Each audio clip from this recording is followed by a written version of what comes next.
Во општините Дебар и Центар Жупа, каде што беа регистрирани првите болни од коронавирус во нашава земја, денеска стартуваше скринингот, односно тестирањето на 30% од населението, во согласно со одлуката на Министерството за здравство. Раководителот на единицата за јавно здравје во Дебар, епидемиологот Ментор Меле, информираше дека за ова цел во Дебар се пристигнати 2342 тестови, кои ќе ги реализираат 17 матични лекари, матични педиатри, матични гинеколози од општините Дебар и Центар Жупа.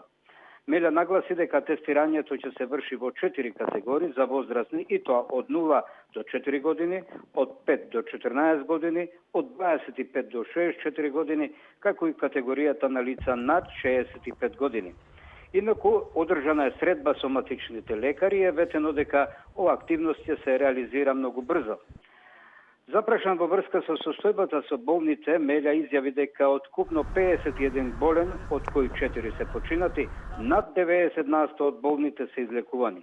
Според него, специјална екипа утре ќе ги посети сите досегашни болни кои се излекувани во општините Дебар и Центар Жупа. Инаку денеска градоначалникот на Дебар Хекуран Дука, меѓу другото, нагласи дека и по една недела нема нови болни од коронавирус во Дебар и Центар Жупа. Според него, по изолација моментално се 41 лице. Дука воедно информираше дека денеска има информација дека едно лице нелегално ја минувало границата меѓу Македонија и Албанија и истото веќе одговара за ова дело.